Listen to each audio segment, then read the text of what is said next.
So power screws जो हैं उनको आप रेज उससे कर रहे हैं हैवी लोड को या लोअर कर रहे हैं हैवी लोड को। Familiar applications include lathe machine के लीड स्क्रूज जिससे लेथ मशीन का बेड मूव करते हैं। स्क्रूज फॉर वाइसेस, वाइस को टाइट करने के लिए भी टेबल के ऊपर आप बेसिकली उसको एक रोटरी मोशन दे रहे होते हैं। presses, jacks, etc. An application of power screw to a power driven jack is shown in figure 4। ठीक है, ये बेसिकली वर्म गेयर स्क्रू है।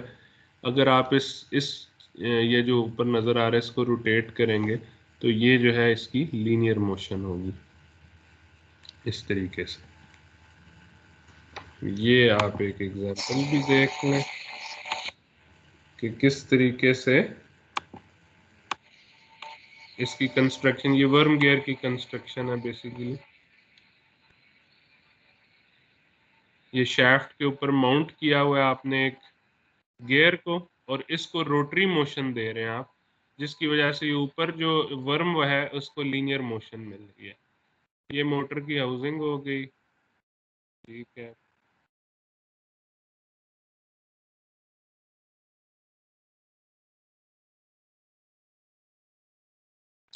ये नॉर्मली लुब्रिकेशन का लेवल होता है, आपने ऑयल के लेवल को मेंटेन करना होता है इस तरह की मशीन।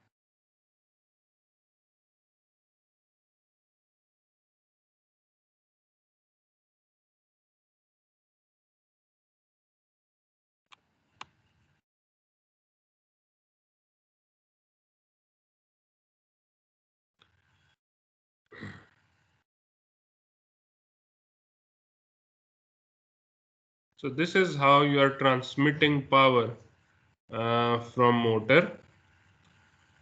मोटर से आप गियर को चला रहे हैं, गियर के अंदर जो है वो आपकी लीनियर लीड स्क्रू लगा हुआ है या वर्म गियर जो भी आप इसको कह लें। ठीक है, तो basically this was one example. ये बहुत सारी एग्जांपल्स हैं कि पावर स्क्रू जिनके अंदर जिन मशीन्स के अंदर यूज़ होता है टू ट्रांसमिट पावर। ओके, सो अब हम आते हैं इसकी मैकेनिक्स की तरफ। बल्कि मैं चाहूँगा कि इधर एक खाली स्लाइड, बल्कि दो खाली स्लाइड्स डाल लेता हूँ। ओके, अगर आप इस फिगर को देखें तो बेसिकली मैं क्या कर रहा हूँ कि मैं एक स्क्रू को, यानी एक थ्रेड को ले रहा हूँ, इस स्क्रू के मैं एक थ्रेड को ले रहा हूँ। ठीक है, और इसको इधर बीच में से काट के, ठीक है, ओपन कर देता हूँ इन दोनों तरफ से। ठीक है, I am trying to analyse its mechanics, और एक एक थ्रेड की, और उस थ्रेड को पूरे को देखने, वैसे तो ये रोटेट हो रहा है ना, ये वाइंड हुआ है इस ये जो आपको बोल्ट नजर आ रहा है इसके इर्द गिर्द इसको वाइंड किया गया है थ्रेड को। लेकिन मैं जस्ट इमेजिन फॉर कि मैं इसको पूरा देखने के लिए मैं इसको इधर से कट करता हूँ और फिर इसको यूं ओपन कर देता हूँ दोनों साइड्स पे। जैसे आप समझ लें कि आप इसको अनरोल कर रहे हैं, कट करके अनरोल कर रहे हैं, तो आपके पास ये एक बेसिकली इधर से पीछे वाला पार्ट अनरोल होके इधर आ जाएगा, और इसके पीछे वाला हाफ वाला पार्ट अनरोल होके इधर आ जाएगा। तो ये एक राइट एंगल ट्रायंगल बेसिकली बन जाएगी। ठीक है, और ये वाली राइट एंगल ट्रायंगल मैंने ये इधर शो की हुई है।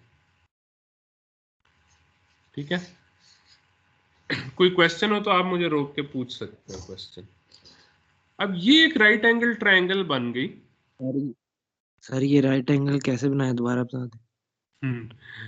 यार ये देखो, मैं कह रहा हूं कि मैं इस पूरा जो थ्रेड है जो कि एक्चुअली रोल हुआ है इस बोल्ट के इर्द गिर्द, मैं इस पूरे को देखना चाहता हूं कि इसके ऊपर क्या हो रहा है, कौन सी फोर्सेस लग रही हैं, कौन से रिएक्शंस लग रहे हैं, कौन सी फ्रिक्शन लग रही है। मैं ये सब कुछ देखना चाह रहा हूँ, इसकी मैकेनिक्स को सॉल्व करना चाह रहा हूँ।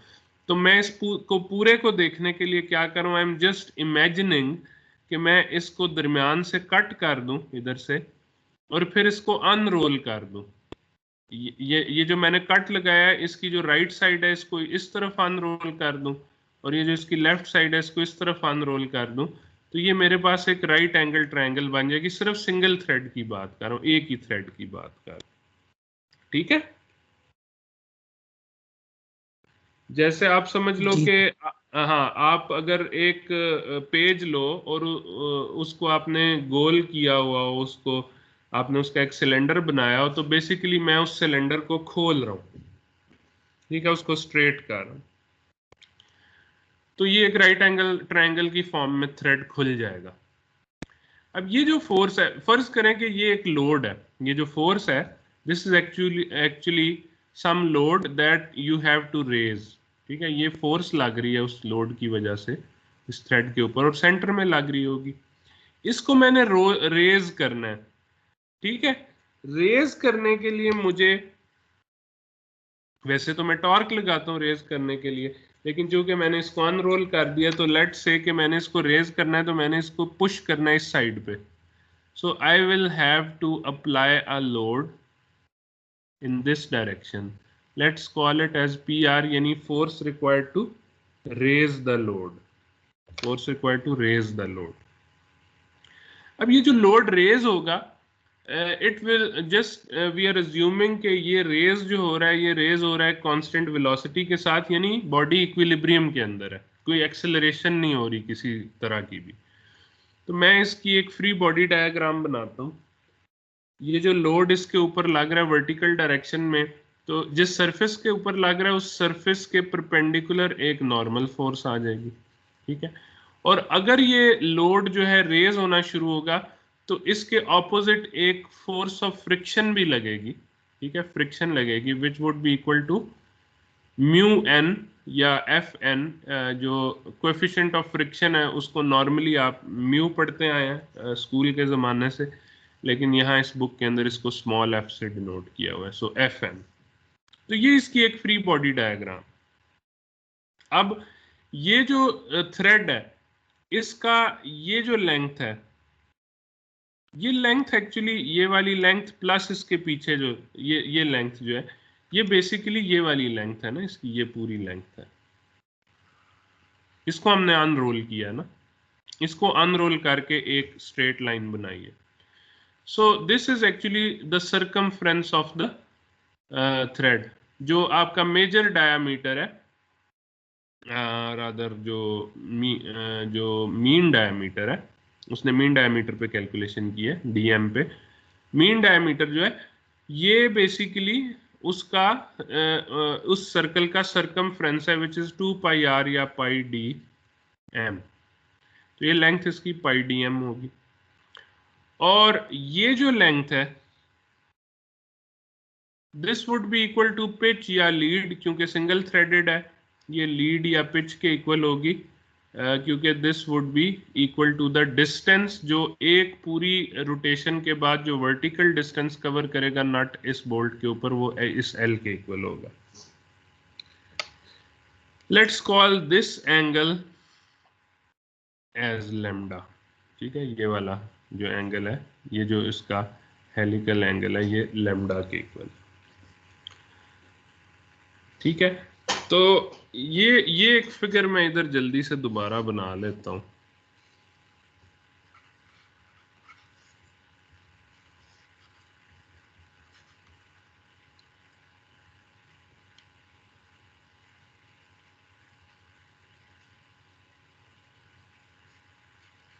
PR, force required to raise the load, and this is your force of friction. अब जो मेरा इसके नीचे जो मैं लिख सकता हूं ना इक्वेशन, इक्विलिब्रियम की इक्वेशन, वो दो हैं। एक है सिग्मा एफ हॉरिजॉन्टल, क्योंकि मैंने कहा कोई एक्सेलरेशन नहीं हो रही, इसलिए ये sigma F horizontal would be equal to 0। ठीक है, तो इसमें कौन कौन से कंपोनेंट्स शामिल हैं? अगर ये एंगल लैम्डा है तो, और ये आपकी फोर्स एन है, तो इसके अंदर ये पी आर पॉजिटिव डायरेक्शन में जा रहा है, ये एन, ठीक है, हॉरिजॉन्टल डायरेक्शन में अगर देखें तो आपका ये जो एफ एन है, ये F N cos lambda negative direction में जा रहा है, so minus F N cos lambda हो जाएगा। इस एन को अगर देखें तो ये भी चूंकि एंगल लेमडा बनेगा, so N sine lambda, N cos lambda इसका वर्टिकल कंपोनेंट होगा और पॉजिटिव होगा, और एन साइन लेमडा इसका हॉरिजॉन्टल कंपोनेंट होगा और नेगेटिव डायरेक्शन में जा रहा है। ठीक है, so minus N sine lambda. ठीक है, इसके अलावा तो कोई फोर्स लग नहीं रही क्योंकि एफ का कोई हॉरिजॉन्टल कंपोनेंट नहीं है, so this all would be equal to zero as per equilibrium condition. और इसी तरह अगर मैं सिग्मा एफ वर्टिकल करूं, ये भी सारे जो है समेशन होके जीरो के इक्वल होंगे। तो ये कैसे है जी? ये ऐसे है कि आपका जो एफ है, so let's call it as F, ये इसको माइनस एफ भी लिख सकते हो एक्चुअली, अगर आप ऊपर वाली डायरेक्शन को पॉजिटिव लें तो आप इसको उस तरीके से भी लिख सकते हैं।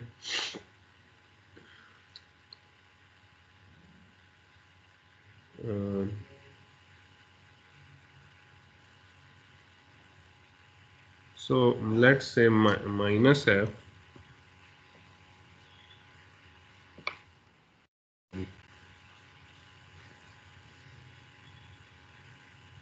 plus fn sin lambda,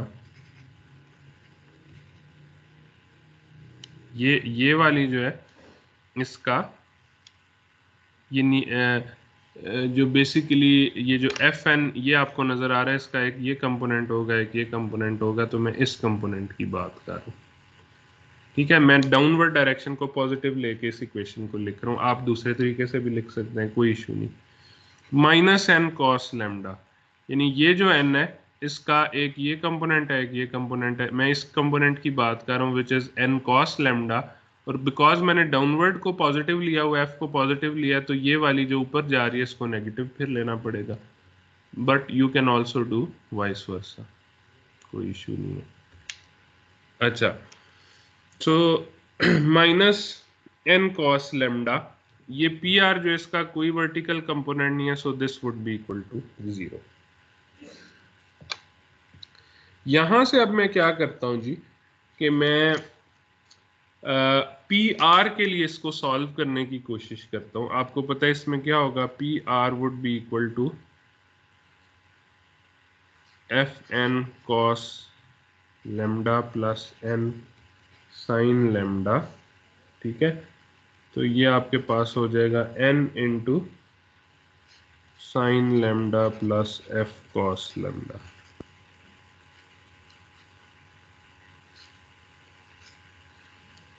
P R जो है, अब मैं इस एन को एलिमिनेट करना चाहूंगा। ठीक है, नॉर्मल फोर्सेस को मैं एलिमिनेट करना चाहूंगा क्योंकि अननोन सी चीज है मेरे पास ये, तो मैं इसको यहां से एन की इक्वेशन निकाल लेता हूं। ठीक है, ये सिग्मा एफ एफ वी वाली इक्वेशन में से एन की वैल्यू को मैं निकाल लेता हूं। तो यहां से मैं इस इक्वेशन को अगर देखूं तो ये मुझे क्या बताएगी, एन को मैं कॉमन ले लेता हूं, N F sine lambda minus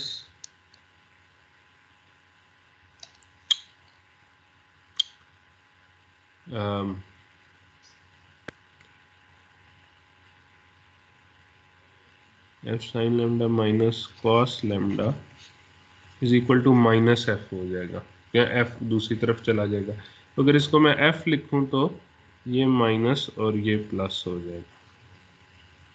ठीक है, तो यहां से मैं कह सकता हूं कि N is equal to F divided by cos lambda minus F sine lambda.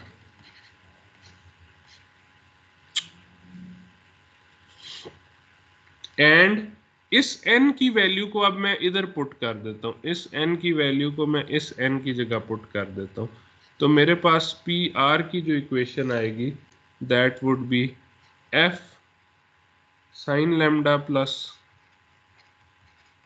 F cos lambda divided by cos lambda minus F sine lambda.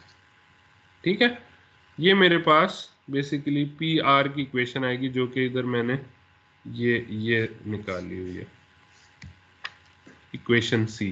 तो ये इस तरीके से निकलती है। ठीक है, इसी तरह ये तो था जब मैं लोड को रेज कर रहा था, यानी मैं लेफ्ट से राइट इसको पुश कर रहा था, ऊपर चढ़ा रहा था लोड को। अगर मैंने लोड को नीचे लेकर आना हो, लोअर करना हो, यानी लोड तो मेरा ये एफ उसी तरह है, लेकिन अब मैं क्या करना चाहता हूं, मैं इसको नीचे लेके जाना चाहता हूं, तो मैं इसको राइट से लेफ्ट लेके जाऊंगा, तो मैं अप्लाइड फोर्स ये लगाऊंगा horizontal, which would be equal to P L, और आपके पास जो फ्रिक्शन आएगी वो फिर यूं आएगी, क्योंकि मोशन नीचे की तरफ है तो फिर फ्रिक्शन यूं ऊपर की तरफ आएगी, एफ एन के इक्वल। ठीक है,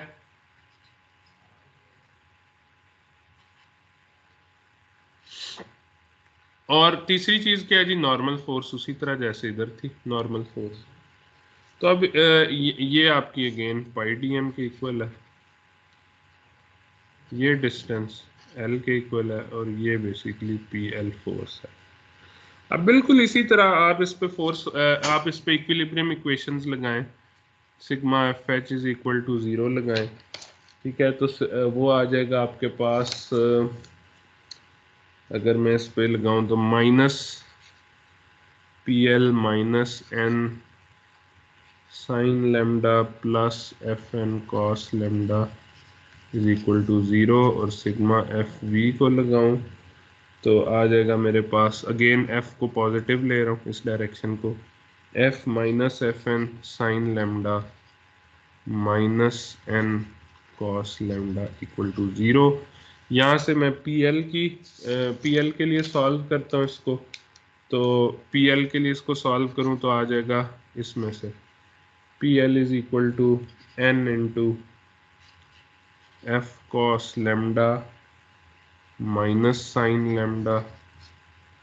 ठीक है, और एन की इक्वेशन को फाइंड आउट करने के लिए मैं इसको सॉल्व करता हूँ, तो इसमें मैं इन दोनों को राइट हैंड साइड पे ले जाके एन को कॉमन ले लेता हूँ पॉजिटिव इनको करके, so N would be equal to F over, ये एफ इधर रहेगा, ये दोनों दूसरी साइड पे गए, एन कॉमन लिया, तो एन के साथ जो चीज़ आ रही है वो फिर डिनोमिनेटर में चली जाएगी, वापस जब मैं इधर लेके आऊँगा तो वो F sine lambda plus cos lambda हो जाएगा। अब मैं इस एन को यहाँ पुट करता हूँ, तो मेरे पास पी एल की वैल्यू क्या हो जाएगी, that would be F into F cos lambda minus sine lambda divided by cos lambda plus F sine lambda. तो ये मेरे पास, this is P L and this is P R, sorry क्या, ये आपके पास पी है, तो P R is the force required to raise the load and PL is the force required to lower the load। ये मेरे पास दो चीजें आ गई, लेकिन अब स्क्रू के अंदर आप फोर्स नहीं लगा रहे होते बल्कि टॉर्क लगा रहे होते हैं। ठीक है, तो इसी फोर्स को मैं टॉर्क में कन्वर्ट करूंगा। सबसे पहले तो देख लें पी आर की ये वैल्यू आ गई और पी एल की ये वैल्यू, जो मैंने दो ये डिराइव करके आपको दिखा दी। ठीक है, अब मैं क्या करता हूं कि इन्हीं ये जो दो रिलेशनशिप्स हैं, ठीक है, इनके अंदर इसको फॉर एग्जांपल इसके अंदर मैं इस पूरे रिलेशनशिप के न्यूमिनेटर और डिनोमिनेटर को कॉस लेमडा से डिवाइड करता हूं। ठीक है, कॉस लेमडा ये डिवाइड बाय कॉस लेमडा। ये याद रखिएगा कि मेरी फिगर क्या थी, मेरी फिगर थी ये एल था, ये पाई डी एम था, और ये लेमडा था, तो यानी tan lambda is equal to perpendicular over base L over pi D M, जो है ये tan लेमडा के इक्वल। तो जब मैंने इसको cos लेमडा से डिवाइड किया तो पी आर जो बनेगा that would be F into tan lambda plus F divided by 1 minus F tan lambda. ठीक है, क्योंकि साइन ओवर कॉस वो tan होता है। और tan lambda L over pi D M के इक्वल है। तो मेरे पास जो पी आर की इक्वेशन है वो ये बन जाएगी F into L over pi D M plus F 1 minus F L over pi D M. ठीक है, बेसिकली मैंने इधर tan लैम्डास को pi over L over pi D M से रिप्लेस कर दी।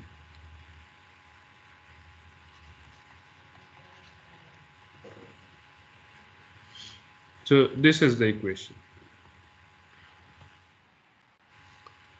इसी तरह इसको भी मैं जो है cos लैम्डा से रिप्लेस cos लैम्डा से इसके न्यूमरेटर और डिनोमिनेटर को डिवाइड कर देता हूँ पूरे को, तो ये cos लैम्डा कट जाएगा, ये tan लैम्डा बन जाएगा। So f into F minus L over pi D M. इसी तरह ये 1 हो जाएगा plus f into sine lambda over cos lambda tan lambda बन जाएगा, तो f into L over pi D M. ये आपका पी एल का फॉर्मूला बन जाएगा। So these are the forces required to raise और लोअर द लोड। अब आपको पता है कि टॉर्क क्या होता है, torque is force into distance. ठीक है, डिस्टेंस अगर आप इन फिगर्स में देखें तो आपका जो डिस्टेंस बन रहा है, फोर्स चूंकि सेंटर में लग रही है इसलिए हाफ और हाफ। अगर मैं इसका इस फोर्स की वजह से टॉर्क फाइंड आउट करना चाहूँ इस पॉइंट पे, तो मुझे इसको डिवाइड करना पड़ेगा 2 जो है वो dm/2 से। ठीक है, आपकी जो फोर्स है वो बेसिकली, अगर मैं इसको यूं करूं, फोर्स आपकी इस पॉइंट पे लग रही है इसके ऊपर, और ये आपका dm है। ठीक है, तो आपका जो टॉर्क है F इंटू dm/2, ये वाला जो डिस्टेंस है dm/2, ठीक है, ये मल्टीप्लाई होगा फोर्स से टॉर्क में कन्वर्ट होने के लिए। सो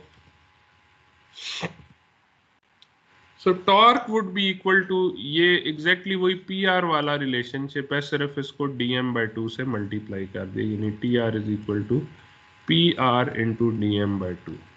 और इसी तरह टी एल जो torque required to lower the load है, that is equal to P L जो force required to lower the load थी multiplied by dm/2। So this is how you find out TR and TL.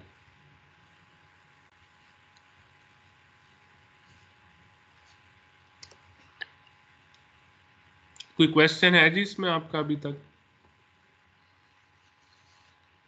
So these are the equations जो मैंने mechanics of past to से equations derive करना चाह रहा था मैं, वो यही दो इक्वेशंस थी, क्योंकि ये अब मुझे फिजिकल पैरामीटर्स की फॉर्म में बता रही है कि भाई आपको अगर एक स्पेसिफिक लोड जो है उसको रेज करना है और आपका थ्रेड जो है उसकी लीड या पिच जो है वो इतनी गिवन है, जो उसका मेजर डायमीटर है वो इतना गिवन है, जो मटेरियल है उस मटेरियल के मुताबिक कोएफिशिएंट ऑफ फ्रिक्शन ये एफ के इक्वल है, स्मॉल एफ के इक्वल, तो फिर आपको कितना टॉर्क चाहिए होगा उस लोड को रेज करने के लिए।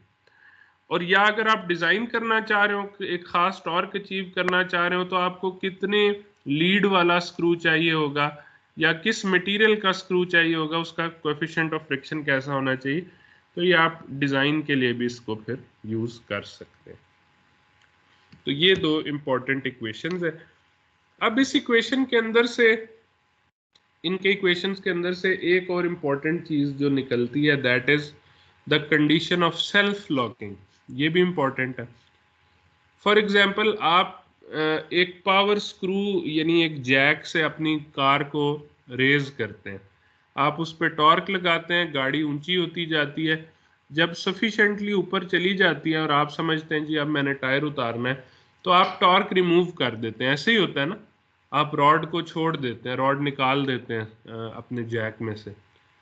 अब आप कोई एक्सटर्नल टॉर्क नहीं लगा रहे, लेकिन गाड़ी जो है वो फिर भी जैक के ऊपर एक हाइट के ऊपर है, वो नीचे नहीं आती। ठीक है, यानी स्क्रू खुद ब खुद रोटेट होके नीचे नहीं आ रहा। क्यों? क्योंकि वो सेल्फ लॉक हुआ है। It is meeting a condition of self locking. ठीक है, तो this is very important condition. आप जब भी पावर स्क्रू बनाते हैं तो आप कोशिश करते हैं कि ये सेल्फ लॉकिंग की कंडीशन भी इसके अंदर आ जाए। तो सेल्फ लॉकिंग कैसे आएगी जी? सेल्फ लॉकिंग तब आएगी जब आप कहेंगे कि जी मुझे मेरी ये जो TL की वैल्यू है, I should need a positive value of TL to lower the load. In the absence of TL, the load should not lower itself. उसके लिए ज़रूरी है कि ये एक पॉजिटिव क्वांटिटी हो। और ये पॉजिटिव क्वांटिटी कब होगी? बाकी चीज़ें तो वैसे ही पॉजिटिव है। ये एक चीज़ है, अगर पाई FDM L से बड़ा होगा तो ये क्वांटिटी पॉजिटिव रहेगी। अगर L की वैल्यू पाई FDM से बड़ी होगी तो ये सारी क्वांटिटी नेगेटिव हो जाएगी, जिसका मतलब है कि without any external torque even then the load will lower itself. ठीक है, क्योंकि आपको नेगेटिव TL चाहिए बेसिकली उस केस में। तो आपके लिए जरूरी है कि पाई FDM जो है वो L से बड़ा हो। सो सेल्फ लॉकिंग की कंडीशन इधर से मेरे पास आ गई कि पाई FDM minus L should be greater then 0, यानी पाई FDM should be greater then L। Pi FDM should, ये है जी कंडीशन फॉर सेल्फ लॉक। इसी को थोड़ा सा और इलेबोरेट कर लें तो यहां से आ जाएगा आपके पास F is greater then L over pi DM। ठीक है, और L ओवर पाई DM क्या था जी? अगर आपको याद हो, ये L है, ये पाई DM है और ये लैम्डा है। So tan lambda is equal to L over pi DM। So basically F should be greater than tan lambda. तो ये आपके पास सेल्फ लॉकिंग की कंडीशंस 2-3 मुख्तलिफ फॉर्म्स में लिखी। ये F is greater than tan lambda इस तरीके से है। ठीक है, अब एक और चीज जो है that is efficiency of a thread या power screw. Efficiency power screw की क्या होगी? सो उसके लिए हम अगर आप देखें ये वाली equation, torque required to raise the load वाली फॉर एग्जांपल, तो इसके अंदर आपको ये कोएफिशिएंट ऑफ फ्रिक्शन नजर आ रहे हैं। आइडियल कंडीशन में एक ऐसा थ्रेड जिसकी एफिशिएंसी जो है वो हाईएस्ट पॉसिबल एफिशिएंसी होगी, उसके या आइडियल कंडीशन जो होगी उसके अंदर कोएफिशिएंट ऑफ फ्रिक्शन 0 होगा, राइट? 0 होगा। तो इसमें अगर मैं F को 0 डालूं तो TR की क्या वैल्यू आएगी? वो आएगी FDM/2 into L plus 0 divided by pi DM minus 0, क्योंकि अगेन ये F भी 0 है, छोटा वाला F। तो ये DM आपका कैंसिल हो जाएगा। सो यू विल आप ये FL ओवर 2 पाई आपके पास रह जाएगा। So just to differentiate it, just to show it कि this is an ideal torque, इसको मैं T0 लिख रहा हूँ जिसमें मैंने F की वैल्यू 0 ली है। तो जो एफिशिएंसी है वो आइडियल कंडीशन के टॉर्क डिवाइडेड बाय जो एक्चुअल टॉर्क है उससे हम एफिशिएंसी निकालेंगे। So efficiency would be FL over 2 pi into TR। ये आपकी एफिशिएंसी आ गई। ठीक है, so this is how you get the efficiency of your power screw. अच्छा, all of these calculations were आप देख सकते हैं कि ये एक स्क्वायर थ्रेड के लिए थी। स्क्वायर थ्रेड के लिए ये सारी कैलकुलेशंस मैंने की थी। स्क्वायर थ्रेड जिसके अंदर आपके पास इस तरीके से थ्रेड होता है और बेसिकली जो फोर्स आपके पास लग रही थी वो यहाँ पे लग रही थी। ठीक है, इसी तरह इस साइड पे भी होगा और ये आपके पास फोर्स लग रही होगी। अच्छा, what if I have an acme screw, यानी इस तरह का अगर स्क्रू हो जिसका ये एंगल 29 डिग्री होता है, तो भी क्या ये इक्वेशंस रहेंगी? तो नहीं, ऐसा नहीं है। फिर आपको ये इक्वेशंस थोड़ी सी चेंज करनी पड़ेंगी। ये जो आपका F है ये तो वर्टिकली रहेगा, लेकिन normal to the direction of this आपके पास F ओवर कॉस अल्फा का इसका एक या एफ सीकेंट अल्फा का इसका एक कंपोनेंट होगा जो कि थ्रेड की सरफेस के नॉर्मल पे लग रहा होगा। तो इन दैट केस ये जो torque required to raise the load और torque required to lower the load है, इनकी ये इक्वेशंस थोड़ी थोड़ी चेंज हो जाएंगी। ये सीकेंट अल्फा वाला आपके पास फैक्टर जो है वो मल्टीप्लाई होना शुरू हो जाएगा। मैंने लेकिन इसको डिटेल में नहीं करने की ज़रूरत, मैंने स्क्वायर थ्रेड का डिटेल में कर लिया। This is quite simple. जब आपको वो कॉन्सेप्ट समझ आ गया तो ये भी कोई इशू नहीं होना चाहिए। आखिर में जी इसका अगर बाज़ औक़ात क्या होता है कि एक कॉलर होता है, ठीक है, ये कॉलर लगा होता है। जब आपने इस पावर स्क्रू को रोटेट करना है तो आपको ये कॉलर फ्रिक्शन, यानी ये इस कॉलर और लोड के दरमियान जो फ्रिक्शन आ रही है इस सरफेस के ऊपर, इसको भी ओवरकम करना पड़ता है। तो ये वाला फैक्टर ऐड हो जाता है आपके टॉर्क रिक्वायर्ड टू रेज और लोअर दी लोड में। तो ये फैक्टर कितना होता है जी, ये इसको आप कॉलर फ्रिक्शन कहते हैं। This is equal to T C F F C D C by 2। So basically total torque जो है वो T R plus T C हो जाएगा अगर कॉलर भी लगा हो तो, ठीक है। यानी torque required to raise the load plus torque required to overcome the collar friction, ये दोनों मिल के एक्चुअल टोटल टॉर्क बनेंगे जो कि आपको लगाना होगा कि इसको रेज करने के लिए, ठीक है जी। तो मैं लेट मी स्टॉप हियर। कोई क्वेश्चन है तो बताइए, उसको सॉल्व कोई क्वेश्चन है तो बताएं, मैं उसका जवाब दे दूं। Otherwise I have around 37 students now. शुरू में हमने जो बात की थी मैं उसको दोबारा रिपीट कर देता हूं। Let me stop the recording first.